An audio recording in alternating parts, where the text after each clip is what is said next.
till I'm free. Oh Lord, through the revolution. Okay, you are being participants. I need you to be singers. Everybody stand up. Here you go, sing it with me because I have a horrible voice. I want to fly like an eagle to the sea. Fly like an eagle, let my spirit carry me. I want to fly like an eagle till I'm free. Oh Lord, through the revolution. All right, look at somebody next to you and say, you sound good for 2 o'clock in the afternoon. Look at someone else and say, not so much. All right, have a seat. You guys spread it out, Brent. Oh, good. Spread out just like that. Just like this. Come back closer. All right, everybody go have a seat. That song, I need you guys standing like this. Hey, by the way, have you guys had a great time at the Hope Conference? Yeah. I love this organization, and I don't know if you knew this, but John Sally's here with us today. And I just love it. I love his haircut. He's the second best looking guy in this room right now. Hey, I know. That song was going through my mind. There's the first best looking right back there. That song was going through my mind in 7th grade when I learned the greatest leadership principle and lesson I ever learned in my life. 7th grade. Now, I had no idea I was learning a leadership principle at 7th grade, but in 7th grade, let me tell you the story.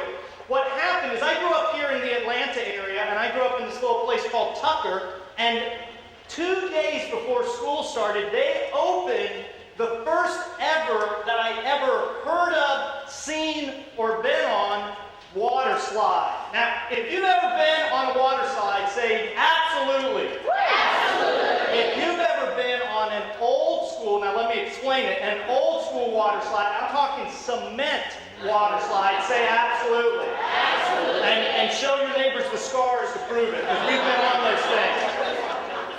Back in the day when they first opened these water slides, there was no water parks, anything like that. There was a water slide, and this opened 2 miles from my house on Lawrenceville Highway. If you're from the Atlanta area, you know exactly where that is. Lawrenceville Highway and 285, and it was called, this is a great name, Wet Willie's.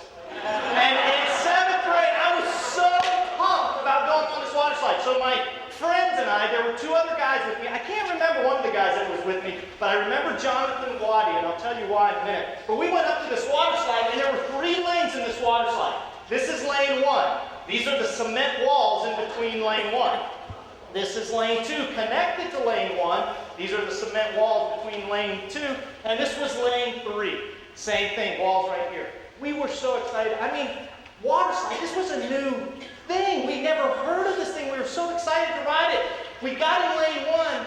I was so pumped, ready to go. I sat on my mat, and this was the experience. We're going straight for quite a while. Oh, here comes a turn.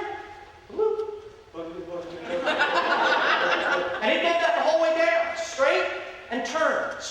And then it was really exciting at the end because there were 3 turns right back to back. That was the entire ride. And this is no lie. At the top, these walls are like 2 or 3 feet thick, made of cement. At the top of the water slide, they're about 2 feet high. When you get to the end, they're taller than this guy. They're like 9 feet high walls. And I'm thinking to myself as a 7th grader, you've wasted a lot of cement building those walls. Literally, you maybe got 6, if you were really going fast, 9 inches up on that wall.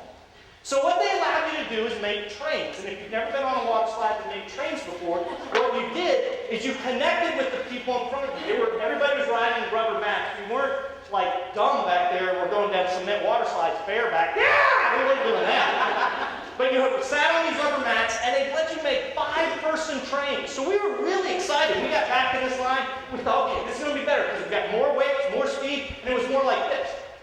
Boogie, boogie, boogie, boogie. Boogie, boogie, boogie. It was still raining. I cannot tell you for a 7th grader how absolutely disappointed. I mean, almost to the point of tears. I was so disappointed.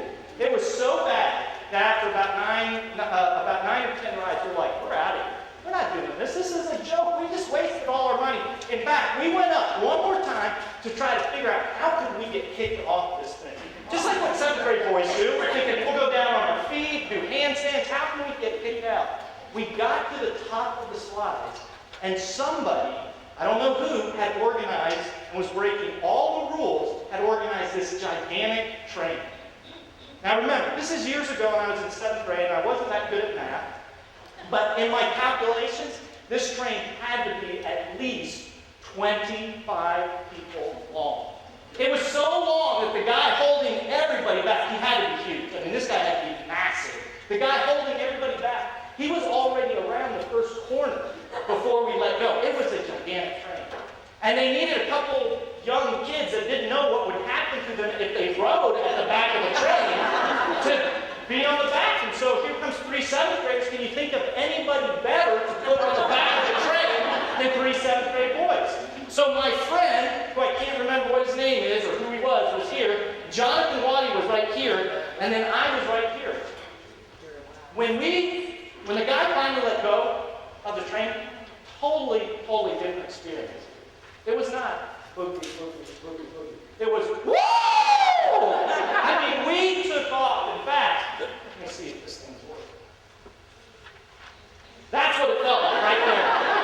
We were just flying. I mean, our cheeks going back. When we got to the first corner, I'm up on top of the wall, looking out over the ravine, loving every minute of it. I come back bouncing up and down, and I remember Jonathan Waddy screaming back at me, "Let go of my ankles!" I was pulling all the little hair on his legs, just pulling it straight out. I think I was taking his toenails and digging them into the cement, and sparks were flying by my head. It was a blast. We are whipping all over the place, having the time of our lives. Absolutely forgot about the 2 turns at the end. I got to the end. On this, I'm on top of a 9-foot-high wall, looking over down this nice little ravine, which was so cool, by the way. And I come down in to go in my second turn, and the next thing I know, whoop, I'm airborne right here. Which was a beautiful sight, by the way. You kind of just look around, you see everybody, you see people in the parking lot, you're waving, you're just having a great time. But I freaked.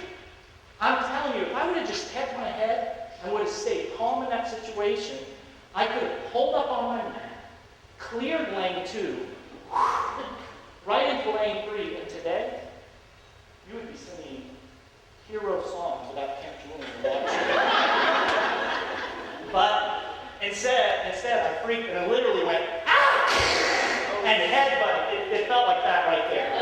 Headbutted the wall. I mean, huge headbutted the wall. Rolled down, and I'm seeing the stars and everything flying around my head. I couldn't help but start laughing. I mean, hard.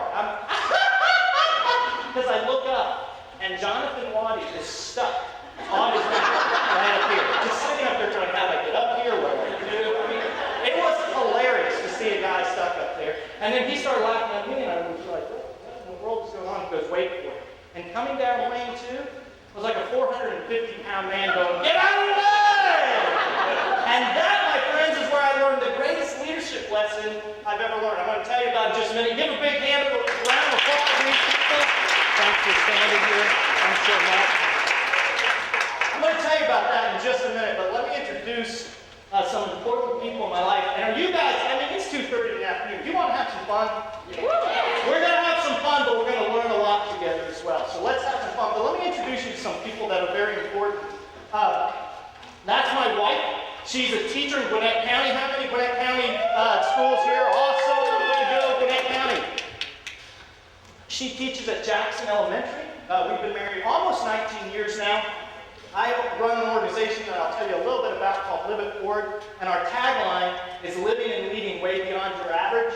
And I always say, man, I'm married way beyond my average. I mean, she is a babe, not just on the outside, but on the inside. She's a great young lady. We have 3 wonderful kids. There they are. Our son is 13, and then he has twin sisters that are 11. And I feel sorry for him sometimes, you know, with twin sisters that are 11, but that's okay. They're great. We love being together. That was actually in Myrtle Beach at the last Hope conference we were at. And my son is Christopher, and my daughters are Mackenzie and Kelsey. And interestingly, Kelsey this summer was diagnosed with type 1 diabetes. So that's been a challenge, but it's been a very positive thing in our family as far as telling Kelsey, hey, this is what happens sometimes in life, but you do the best you can with it. And on top of that, you're going to have experiences and opportunities that you never had if it wasn't for this. So that's kind of our attitude towards life. My kids have seen me speak before, especially when I speak to high schoolers and middle schoolers, and they always say you have to introduce the other two members of our family, actually 3 members. And so these are 2 of the members that we consider part of our family. They live in Peru, South America. That's David and Yoselin, and we support them and actually send them to school. And if it wasn't for us being able to support them, they would probably be working by the time they were 8 or 9 years old and wouldn't get an education. So we do that. My wife grew up in Peru, South America, and so and she speaks Spanish. How many Spanish speakers in here? You'll be happy to know I'm a total gringo. I don't speak any Spanish. But my wife is awesome. She speaks Spanish. She grew up there, and it's just great. We got to meet these kids a few years ago, and now my kids are writing them all the time. It's a great experience. I'm telling you, here in the United States, we have so much. If we will just if you have kids, it's a great experience to support kids overseas and let your kids get to know them. So that's part of our family. And this is the other person in our family. He turned 6 years old on October 23rd. This is Techie. I'm a big Georgia Tech fan, and he's a French Bulldog, so it's so fun to name a Bulldog Techie. I mean, isn't that great? I love my Georgia. This is just for people here in the Atlanta area, but I love having my Georgia neighbors, my Georgia fan neighbors, calling my Bulldog Techie. It's an awesome thing. And so anyway, that's just a little bit about my family, and just a little bit about me. Just so you know my background, I've been working with middle school and high school young people for over 20 years, and started out doing some small community service type things, and then led an organization where we were serving 500 to 600 middle school and high school students 3 times a week in after-school type programs and mentoring programs. I had a staff of 6 people and a volunteer staff that we grew from just a handful to 120 adult volunteers that were mentoring students and pouring into students' lives. And because of that, I ended up becoming the national director of an organization called Alliance Youth. That was a national organization that worked with about 2,000 youth groups around the country. And when I was doing that, I started Live It Forward, and now Live It Forward allows me to do a lot of life and career coaching for young professionals. And I'm beginning to do a career workshop for high school students that we're looking to take into schools. And I also do quite a bit of speaking in these kind of environments. So that's just a little bit about me. But the leadership thing that I learned, and by the way, the reason I started singing that song to start with is because when I was in the mid-air, in my mind, I want to fly like an eagle. I wish I was flying. But here's what I found. I don't know if you've ever been at this place, but let me explain it to you. When I first started working with young people, I was so excited. I was so excited to impact students' lives because there are people, adults in my life, that had really impacted my life. And so I was so pumped. And to me, I just thought, I can't wait. And to me, it was like that water slide ride that I was looking forward to. Like, this is going to be the greatest experience. I'm going to impact kids' lives. It's going to be awesome. And I got on the ride, and man, it was a lot slower than I thought it was going to be. I mean, maybe I was just naive, but I think looking back, I thought, if I just show up, I'm going to impact kids' lives and everything's going to change. It didn't happen that way. And then, this is what's interesting. The ride began to pick up steam. It began to go a little bit faster when I was involved in these organizations longer. And the reason it started going faster wasn't because I was impacting more kids. It was because all the other stuff added to it. It's what I call the management water slide ride. All the paperwork, all the reports, all the reporting I had to do, all my reports to the people that were above me, people telling me what to do, parents I was having to deal with. And all this stuff made the ride pick up steam, but not the way that I wanted it to. You've ever been there, done that? Say absolutely. Absolutely. And then finally, it was like the end, where I was just flying out of control. And to be honest with you, I felt like this.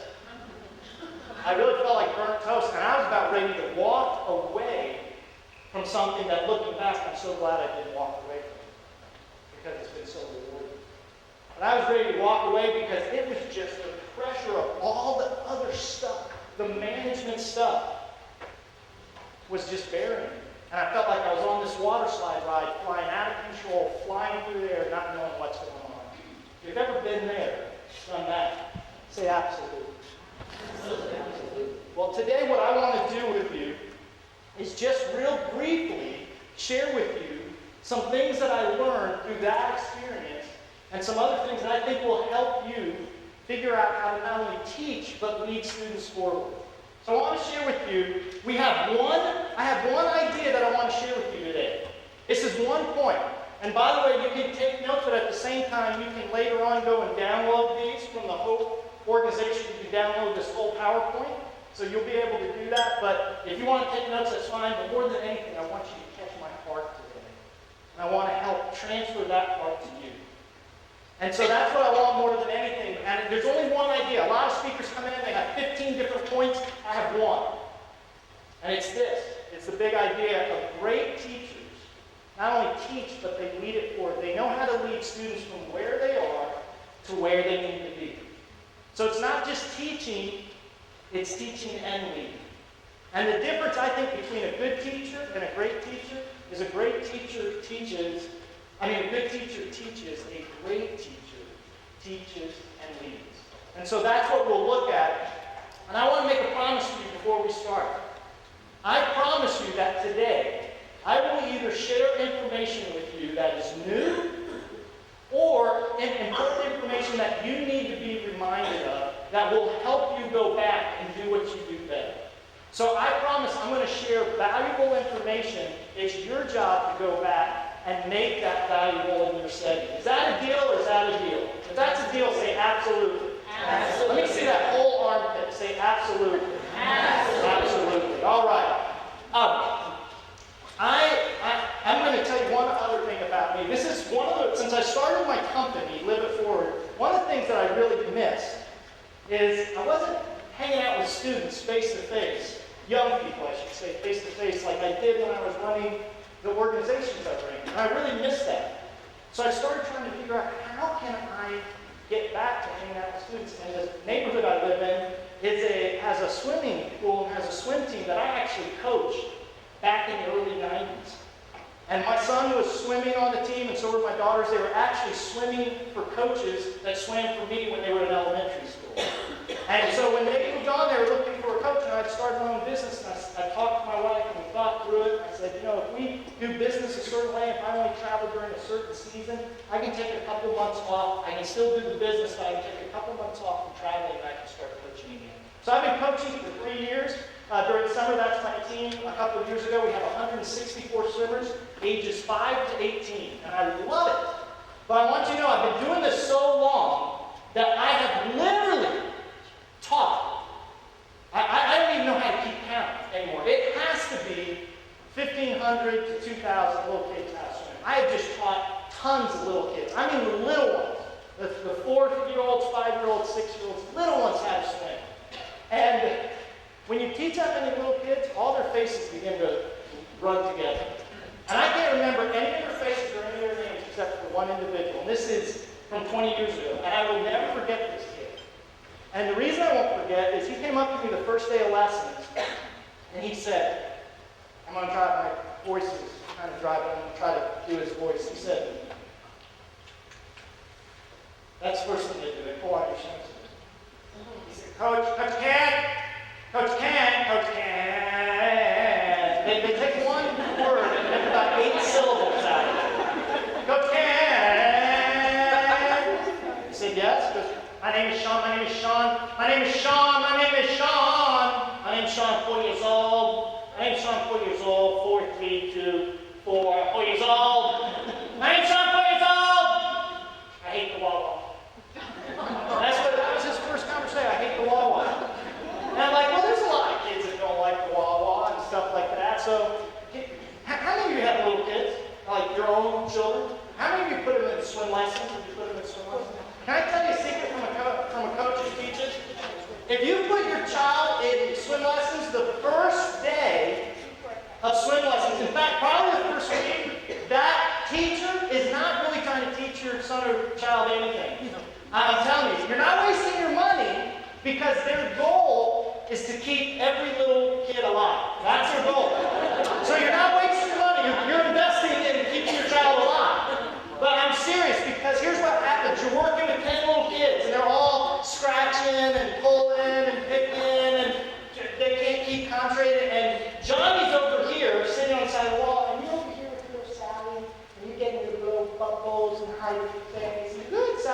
hear, whoop, and you look over, and Johnny's in the water.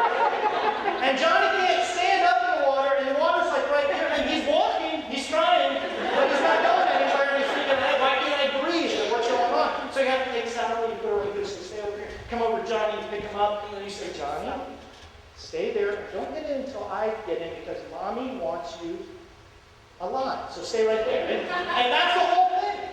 So that's what I'm trying to do with all these little kids. The first day of swimming lessons, and they're, I'm teaching them how to hide their face and blow bubbles and all that. And I get to Sean. And I've never experienced anything like this. Because he was telling me, I'm Sean 4 years old. I hate the water. And I hold him and take him into the water.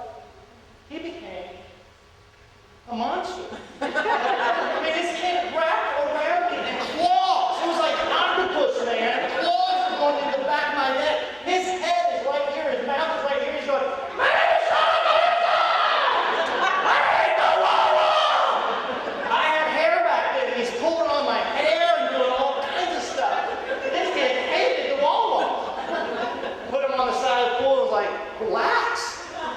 At the end of class, I learned this little thing, and you probably do this in teaching. If you can get a child to trust you, you can teach them almost anything.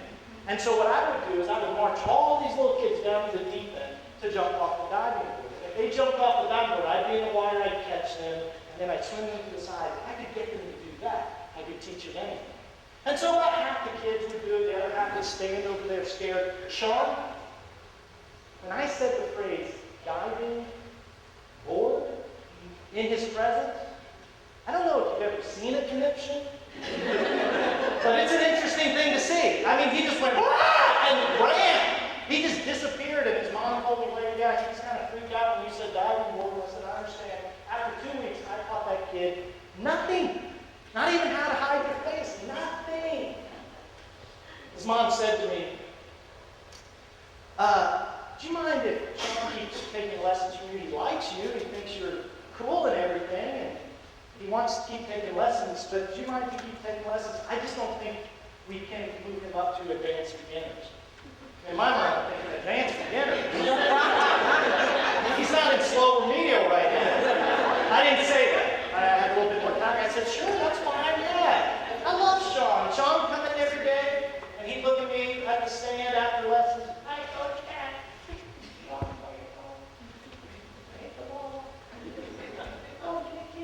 He'd go to the kid. Well, it must have been 6, 8 weeks into the experiment. And Sean was in the deep end. Not in water. I mean, let's be real. He's in the deep end area.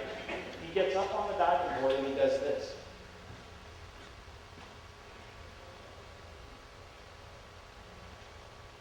I'm in there going, Sean, you're the man! Come on, buddy, you can jump. I'm going to get you out. Jump around and come on, jump. And he's up there.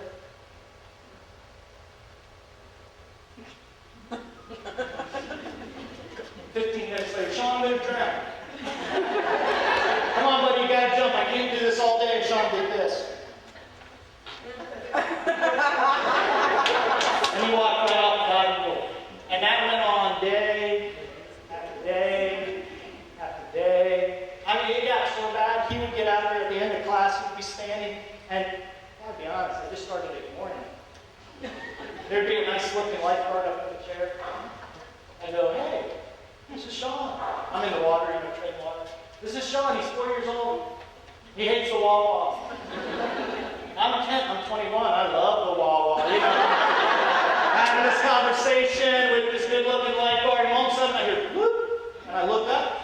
There's no Sean. And I'm wondering where in the world is he? I'm looking, over at the restroom, looking at the snack bar. Oh my goodness! I look down. He's right down there. He's looking up at me, huge eyes. He's reaching up to me like this. Bubbles going through. I'm feeling horrible. This kid's gonna hate me. Oh, I better go get him. And I go down, reach up. I'm ready for this guy to go ballistic on me, like wrap around and do this and go, my name is Sean 4 years old. I must destroy you. And instead he looked at me and he went, that was great!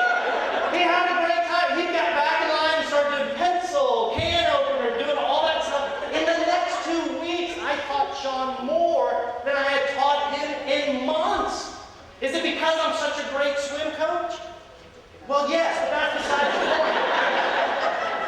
It's because of this, and this is the first thing I want to leave you with.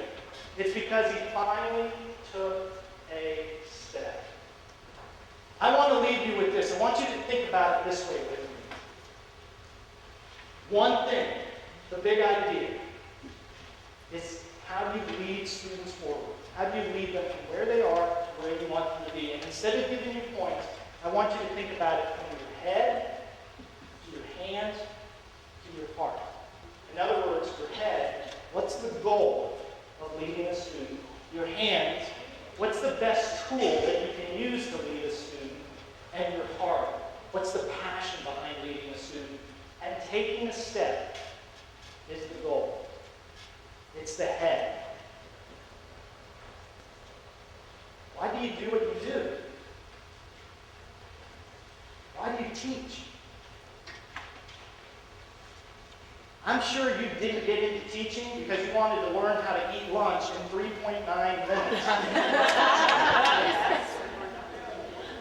I'm sure you didn't get into teaching because you wanted to handle that question one more time. Well, what does it feel like to have 3 months off during the year? That's not why you got into it. If you boil it down and you go all the way back to the beginning, I think you got into it because you wanted to help students take a step. Because some teacher helped you take a step. And that's why we got into it. You see, what happens is this. Here's what happens with the water slide ride. I want to debunk a myth for you. Yeah, it's the one thing. Teaching is all about one thing, helping students take a step. Helping students take a step. And I want to do something for you. I want to debunk what I call the classroom management myth. Because here's what happens. Teachers get going and they're so excited to make a difference in kids' lives, and then all this management stuff gets dumped on them, which, granted, you have to do certain things in the teaching career, but then what happens is that becomes primary and you forget the original calling. And so this is what I mean. It's not that management's not important, it's just not the primary thing. It might take a lot of time, but it's not the primary thing. Leadership is.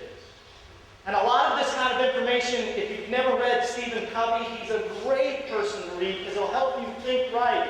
But here's what classroom management focuses on. And it's not that you can do one without the other, it's just that one needs to be first, the other needs to be second. And classroom management focuses on doing things the right way. But leading students focuses on doing the right things. It says we can do things the right way, they're important, but let's make sure we do the right things the right way, not just do whatever.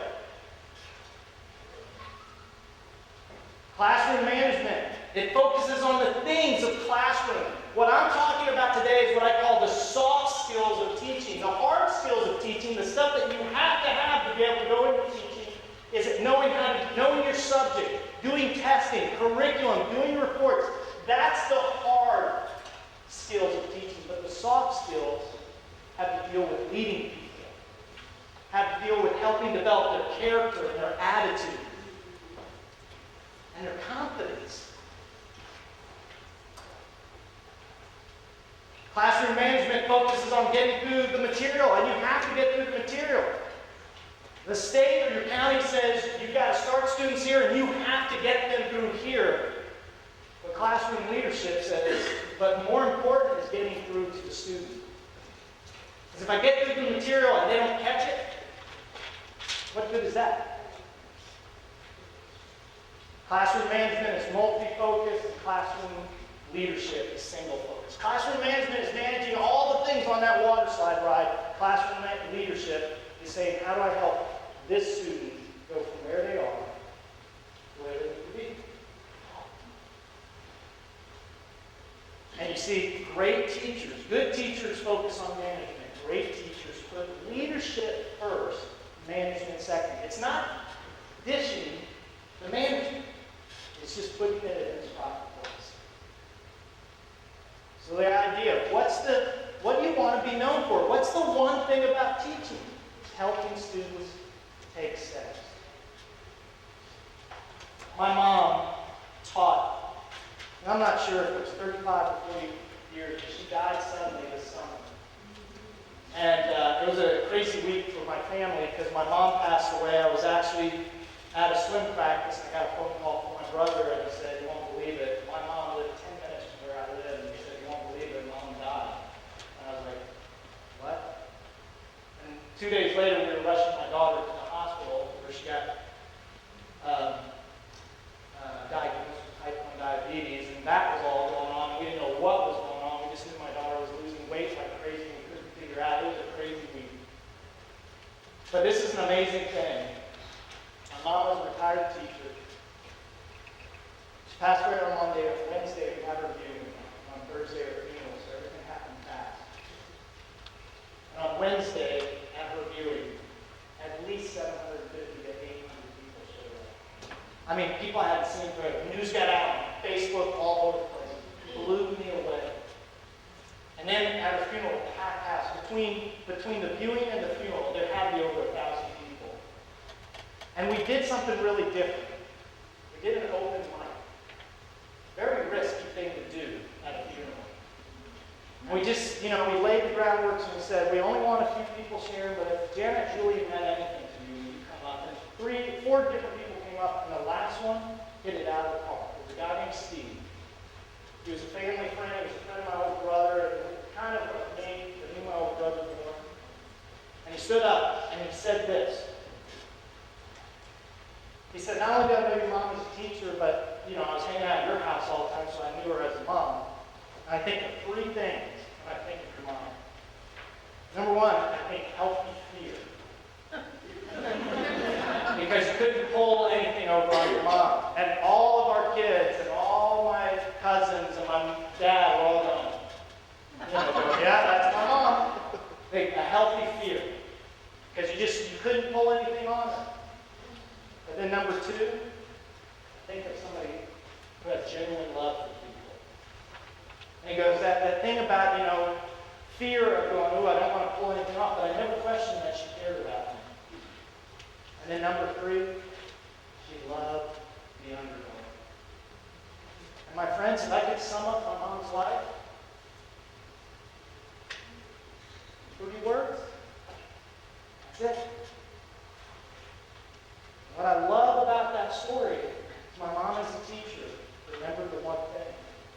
She didn't let all the management stuff crowd out the leadership stuff. And the reason why that was so powerful is because not only was my family shaking their head, everybody in that congregation that was watching this, especially all our former students, shaking their head. What about you? What's the one thing for you? What's the one goal? The most important goal. That thing that you got in your head. This is what it's about. Don't only teach it for you. Lead it for you. Lead it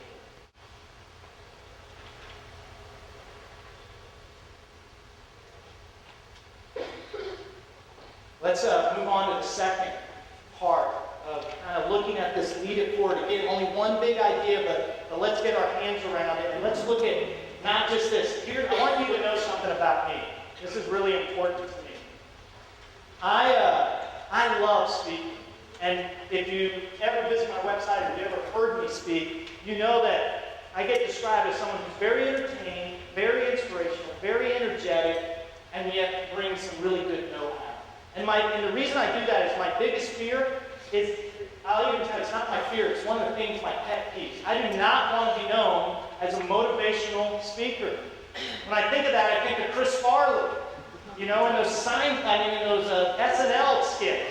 I don't want to be the guy who lives down by the bend, near the river. I don't want that. And I don't want to be just known for fluff and stuff. So I'm going to be gut-level honest with you. The stuff I just talked about is great stuff.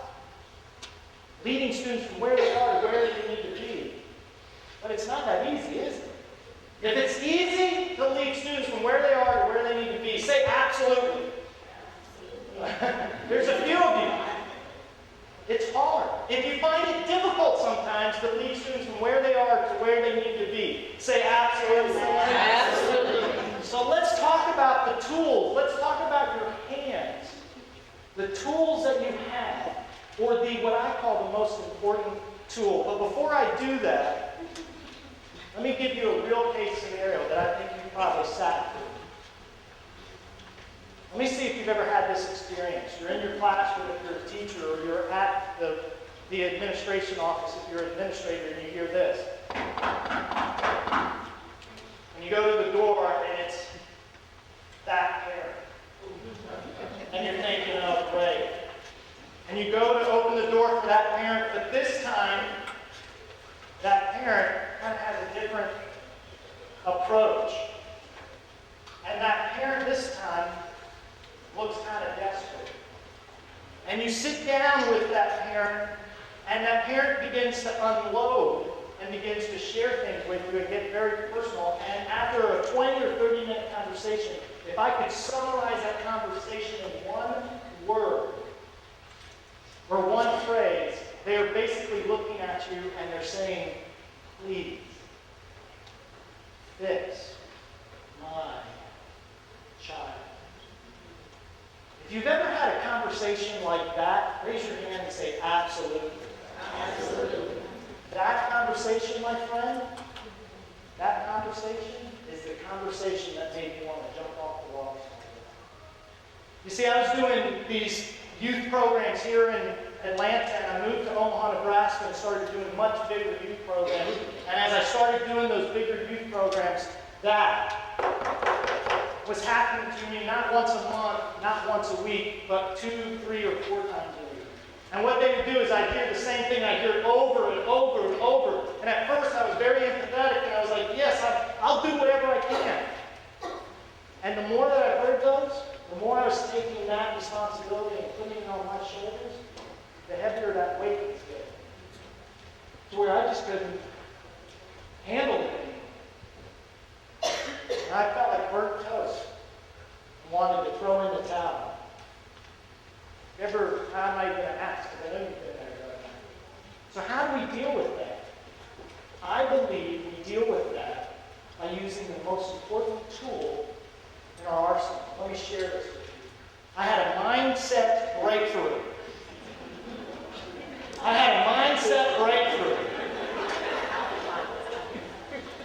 My mindset breakthrough was like this. I was telling a friend of mine that did the same kind of work that I did, and I said, I'm done, I'm toast, I'm ready to quit this thing. I want to get off the management water slide ride. And he looked at me and he said, Kent, your name is Kent, but it's not Clark Kent. You're not Superman. And he said, what you're doing is absolutely wrong. He says, you're taking the responsibility of fixing a child when that's not your responsibility, and to be honest, it's not the parent's responsibility. And it was a huge mindset breakthrough for me. He said this. He basically said, teachability is a two-way street. And this is the most important tool we have in our toolbox. This is the hands of understanding. Lead it forward. The head is remembering what's the number one goal, helping students take a step. But what's the hands? What's the tool we have? It's teachability is a two-way street. And this is what I mean. Growth, development, and learning are the student's role. That's not your role. Growth, development, and learning is the student's role. That's not even the parent's role. In elementary school, it's to help them have that habit, but that's not even at that age. It's not the parent's role. The role of the teacher is environment. It's cultivating an environment that's conducive for learning. I call it this. Think of it this way. You've got to manage the content of what is taught, but you lead students in what is taught. Here's what happened in my setting. In my setting, I kept taking on the responsibility of fixing kids, and I couldn't hold up to the weight.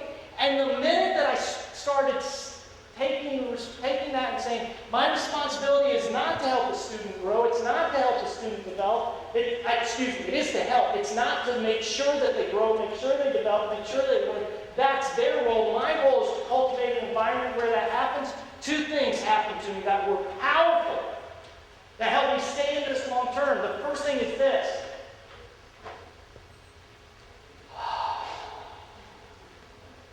Look at your neighbor and go, Tell your neighbor they need a breath minute. What it did is it took this unrealistic expectation off my shoulders. It took it off my shoulders and it actually let me go, I'm not responsible for that. Here's the other thing that happened. Not only did it help me go, this is key. It helped me go, "Urgh." Look at your neighbor and flex a little bit. Go, "Urgh." Come on, do it. I'll make you come up here and do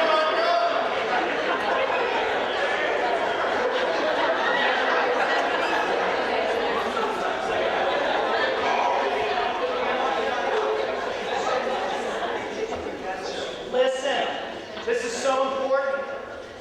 When you take the idea that you have to fix kids and get that off your shoulders, not only will that take the pressure off, it will give you strength and courage in areas that you've never had before. Because you'll be willing to say the things that need to be said to that child. You'll be willing to say the things that need to be said to that student. And this is such a powerful principle. I'm going to give you some details of it. But this is such a powerful principle that Kathy, my wife, and I apply this to our own kids. I want to see my kids, my 13-year-old son and my 11-year-old girls, turn into certain kind of people. And so in our house, we're doing everything we can to cultivate an environment that's conducive to them turning out how we want them to turn out. But we are realistic enough to realize we don't determine how they turn out. They do. And so here's the deal. We've had these conversations, and these are tough conversations, especially as we're dealing with middle schoolers in our house right now. As we're working with our own middle schoolers, we're saying, if our son, for instance, turns out a way we don't want him to turn out, but we did everything we could and we cultivated the right environment and did it right, will we feel bad? Absolutely. Will we feel sad that that happens? Absolutely. Will we feel responsible? Absolutely not. Let me tell you how this plays out. Let's look real quickly. This is the main meat of what we're doing. So let's look real quickly at students' responsibility and the role, students' role in teachability is this, is 100% responsibility. It's 100% responsibility. Jack Canfield wrote a book, The Success Principle. He shares 64 success principles, and he says, number one is this. If you want to be successful in anything, number one is you've got to take 100% responsibility for your life. And until you get that one, forget the other 63. Forget them. So the greatest gift we can give students is help them learn to be responsible. But it's hard. It makes us do hard things. So let me just give you an example of what I'm talking about. Here's an example of school rules. And you don't write these down. I mean, we've all, the rules. I've led middle school and high school young people on over 24 either inner-city trips or overseas trips. I took over 100 high school students to the Dominican Republic. I'm telling you, that's challenging. And if I would have listed all the rules, I would have had not the 10 commandments, try the 1001 commandments to try to keep them out of trouble. So I basically read the rules, here's the rules, and I said, this is the last time you will see these rules unless you break what we're calling the 4 fence posts of responsibility. And this is how we ran every program we did. We said, we've got rules, but here's the 4 fence posts, and if you remember these, you're going to be fine. And so the 4 fence posts of responsibilities were this. Students or young people in our programs were 100% responsible for their attitudes. We said, we're holding you 100% responsible for that. Number 2, 100% responsible for your articulation, your words, what you said. 3, you're 100% responsible for your actions. And 4, you're 100% responsible for your achievements. Now, it's not that we won't help you with any of these. We're here to help, and you're responsible for them. So if you need help, you need to come to us. And we put that responsibility on their shoulders, and we would have different consequences. And here's how we explain it to them.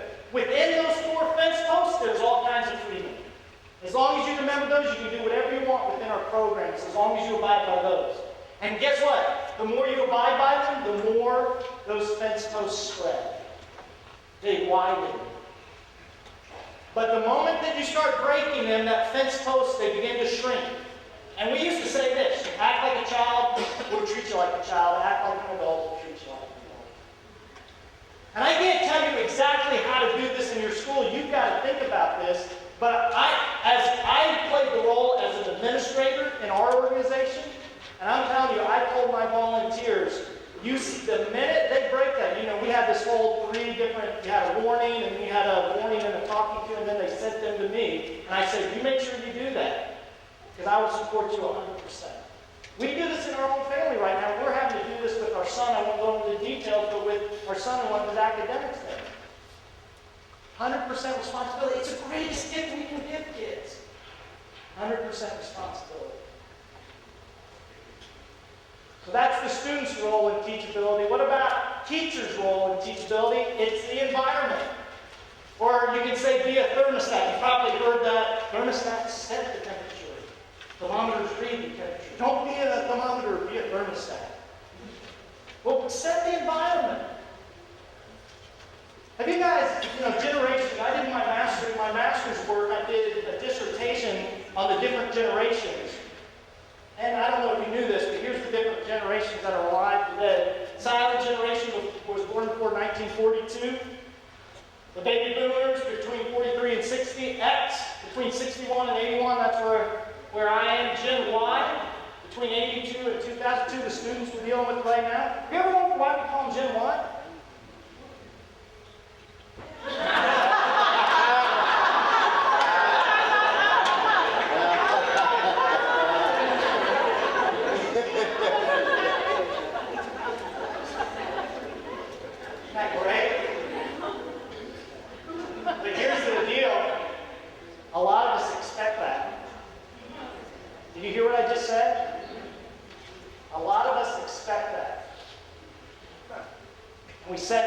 We set the thing low. Les Brown says, nobody rises to low expectations. Henry Ford said, when you think you can, think you can't. You're right. This is a really different way to do a talk, but I want to read you a story that will summarize, written in first person, that will summarize a lot of what we're talking about an educator who really made a difference. So bear with me, it's not super long, but I think it's going to touch your heart. It touches mine as someone who's looked at the students. It's written by a student who's now an adult. And he said this: in elementary school, I was a loser, and I knew it. It's not like I was depressed or unhappy. I was one of those nice kids who got along with everyone. However, I did struggle. Academically, I had a significant speech impediment. I couldn't pronounce the sounds for K, G, F, L, R, SH, CH, V, TH, J, S, Z, and related consonant blends. I read that and I think, why didn't you just tell us what you could pronounce? I mean, it's a terrible list. And then he said, and by the time I reached third grade, my teacher had to ask my parents how I passed the previous grades without being able to read. Simply put, I wasn't the sharpest tack in the box. Physically, I wasn't much to look at either. I was short, chubby, wore tough-skin jeans. I can picture that. Had brown square frame glasses, but what was the most difficult for me was my lack of athletic ability. I loved sports, but my arms and legs never supported that passion. Let's just say that when it came time to choose kickball teams, I prayed not to be picked last. That way, at least I knew I wasn't the biggest loser on the playground. Do you know what I envisioned? I envisioned that real athletic kid playing shortstop when this other kid gets up going, easy out! Easy out! Hey, everybody, outfield, move in! Easy out. And what that kid must have felt like. Well, he goes on to write, when I hit junior high, I grew so fast, in fact, that by the beginning of 8th grade, I I was almost as tall as I am now. Along with this growth spurt came some athletic ability. Not a lot, but enough that I decided to try out for the junior high basketball team in 7th grade. Jim Vaught, the junior high coach, kept 15 players that year. When he met with me, he told me I was the last person picked for the team. The conversation was not a, aren't you a lucky guy sort of speech, but it was more of a, I really believe in you chat. He told me I wouldn't see a ton of playing time this year, but if I worked hard, next year it could be a different story. To be honest, though, I wasn't listening. I was just thrilled to have made the team. In my mind, I'd never be a real athlete. So just being associated with the Jocks was a vast improvement from my loser status. I wasn't confident, but at least now I could fake it. During the season, I made a major personal mistake, something to this day that I'm ashamed of having done, something that was an expel level mistake. The details aren't necessary, just know it was major. When Mr. Vaught called me into his office to confront me about my alleged transgressions, I had no idea I'd been caught. When he dropped the bomb, I was devastated. The mistake was bad enough, but at that moment I realized my parents, my teachers, and a basketball coach who believed in me were all disappointed in me. All the confidence that had been budding in this young, fragile 7th grader was cut short. Or was it? Mr. Vaught helped turn a potentially devastating situation into a positive watershed moment in my life. He was firm. He was disappointed, yet he still believed in me. I could sense it. I saw it in his eyes, and I heard it in his words. Even in the midst of saying very difficult things to me, I knew he believed I was a special kid with a special future. He clearly communicated that my tomorrow didn't need to be created from my yesterday, and that my future was still in the future. He challenged me to own up to my mistake, seek forgiveness, learn from it, and move on. At the end of the season, Mr. Vaught pulled me aside for another chat. The incident had happened only a month or so earlier, so I had been avoiding Coach. I'd see him in class and at basketball practice, but I always kept my distance. So at first, when he wanted to talk, I was afraid he was going to rehash my mistake. Instead, all he said was, "Christopher, I think you could get significant playing time next year if you work hard this summer. I really do." When next year rolled around, not only was I starting, I led the team in scoring. And at the award ceremony, Mr. Vaught stood in front of a packed gym and said something along these lines. "I want to recognize Christopher. Last year, he was the last person picked for the team, and this summer, he dedicated himself to practicing 3 to 4 hours a day. Because of his efforts, he was not only our leading scorer, but our most valuable player." Nice words, huh? Almost 30 years later, I have a hard time writing them without getting choked up, but honestly, Jim Vaught left out one very important detail. I accomplished all those things because he believed in me. If he had handled my watershed moment differently, those words would have never been uttered, at least not about me. My relationship with Jim Vaught, a man who saw me at my worst, yet chose to believe in my best, was what inspired me. And because he believed in me, I started to believe. And it didn't just affect my basketball skills. Confidence spilled over to every area of my life as well. Does that not summarize what we've been talking about? I love that story. One of the reasons I love that story is because my name is Christopher Kent Julian. And Mr. Vaught was my 7th grade basketball coach. You see, here's what you knew about me. You knew that I worked with high school and middle school students. You knew that I run some organizations, some small, some larger, even one national. You knew that I'm a business owner, successful business owner. You knew I was a pretty good speaker. What you didn't know was that I had a significant speech impediment that still affects me to this day. What you didn't know is I couldn't read up until past third grade because I switched schools every year. What you didn't know is that when I graduated high school, I couldn't even get accepted into college because my SATs were so low that in order to get accepted into just communities college, I had to go through developmental studies for our semester. What you didn't also know is I graduated college with honors. And what you didn't know is that I graduated my master's degree summa cum laude.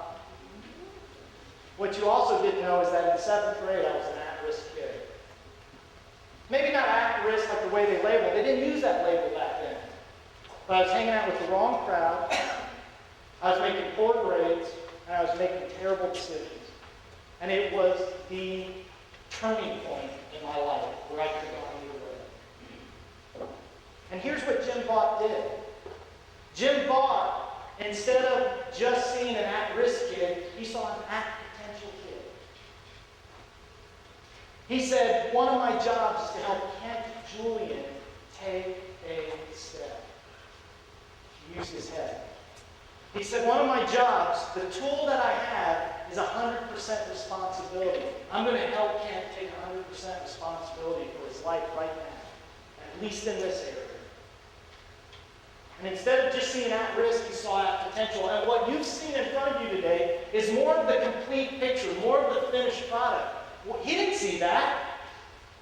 He saw this person in the making, and he wasn't sure how this person was going to turn out.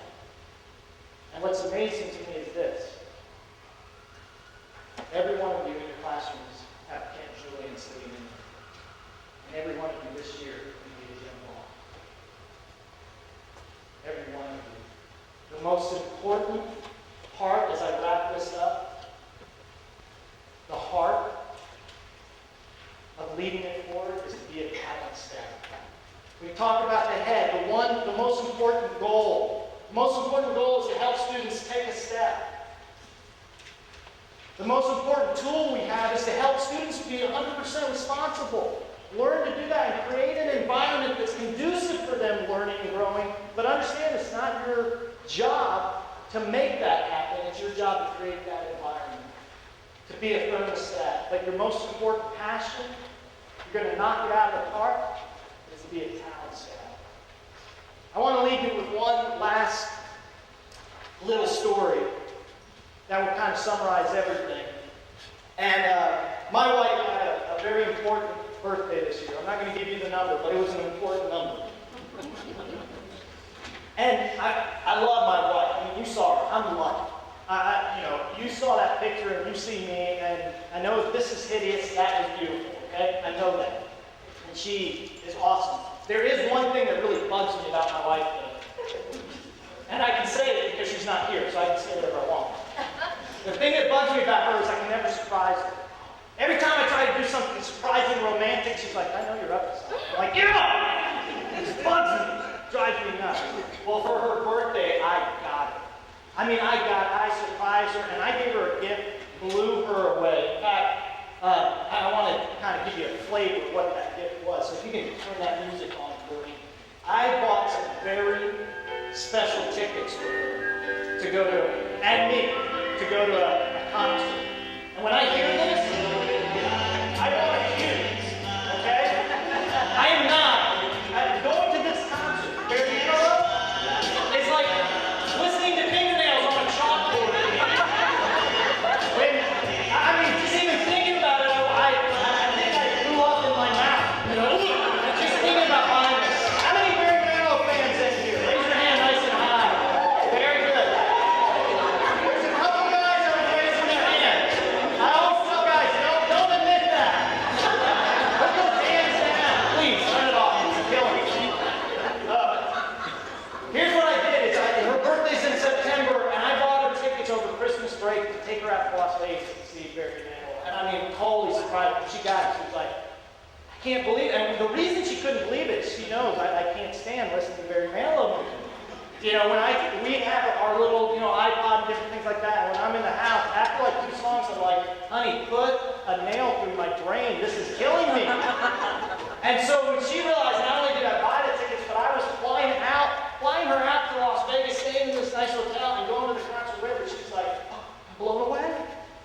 And so that night, I felt so good about myself. I surprised her, and I gave her this great gift. So that night, I'm talking to her, and I go, honey, did I surprise you? She went, blown away. Blown away. I can't believe this. And I said, honey, is it like the best gift I've ever given you? She goes, it is the best gift.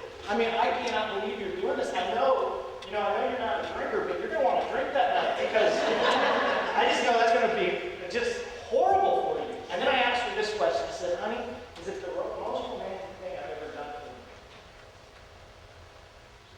Pause. I'm not very comfortable with this pause right now. I'm going, now, wait a minute. She's pausing, and she said, well, and I'm thinking, how can this not be the most romantic thing I've ever done? She goes, well, there was one time, by the way, this is some of the stuff I was going to have to look at. And that was brutal. And this one did make me want to drink. I mean, that one it was killing me. But she said, there was this one time when you bought me a cinnamon roll. Excuse me? And she started reminding me, we lived in Chicago for a year, and it was a very tough year in everything. I mean, it was a tough year. And she goes, yeah, there was this one time you went to Starbucks early in the morning, and you got me a cup of coffee, and she loved cinnamon rolls. You got me a cinnamon roll and a flower, and you put them down on the kitchen table, and you drove off to work, and then you called me and woke me up, and we had our kids at the time. Christopher was 4, and our girls were 2, and it was just a crazy time. And she goes, that was probably the most romantic thing you've ever done for me. Being honest with you, I don't even remember doing it. But I want to make a point.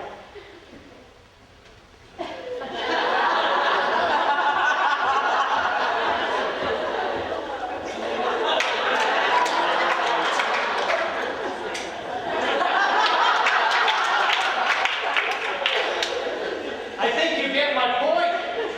And this is what I want to leave you in. All the stuff we were talking about today, it sounds so big, but if I could leave you with one thing to think about, it's what I call the 212 principle. All the stuff we talk about isn't that big. It's about doing the extra degree stuff. At 211 degrees, water is hot. At 212, it boils. And when it boils, it creates steam, and it creates movement, and it creates all this stuff that can move something. It creates power. And great teachers practice the 212 principle. Great teachers are the teachers who not only focus on the management, but they focus on leadership. Great teachers get back and remember what's the one most important thing. It's helping students take steps. Great teachers say, I can do all this classroom stuff, and I can teach all this stuff. But they also realize, man, the greatest gift I can give a child is helping them in my short time with them, helping them understand how to take 100% responsibility for their life, creating that kind of environment. And great teachers go out of their way every day to be a talent staff. And so let me leave you with these thoughts. I call them the today might be that day thought. Don't try to write them down. You can get them later on the internet. But great teachers focus on empowering students every day to take a step because they never know what's going to be that day for a student. Great teachers cultivate an environment of 100% responsibility in their classroom every day because they never know what's going to be that day for a student. Great teachers have this passion and this heart to teach students and to treat students with compassion, dignity, and respect every day because they don't know what's going to be that day for a student. Great teachers encourage and motivate and positively challenge students every day because they don't know what's going to be that day for a student. Great teachers look for opportunities to praise and compliment students every day because they never know what's going to be that day for a student. And great teachers earn the right to be heard every day because they never know what's going to be that day for a student. My friends, you have 10 Julians sitting in the classroom that are at risk, and in reality, they're at potential. And you're not seeing the finished product, you're seeing the product of where they are. So my challenge to you is go be Jim Paul. Thank you so much for letting me talk to you.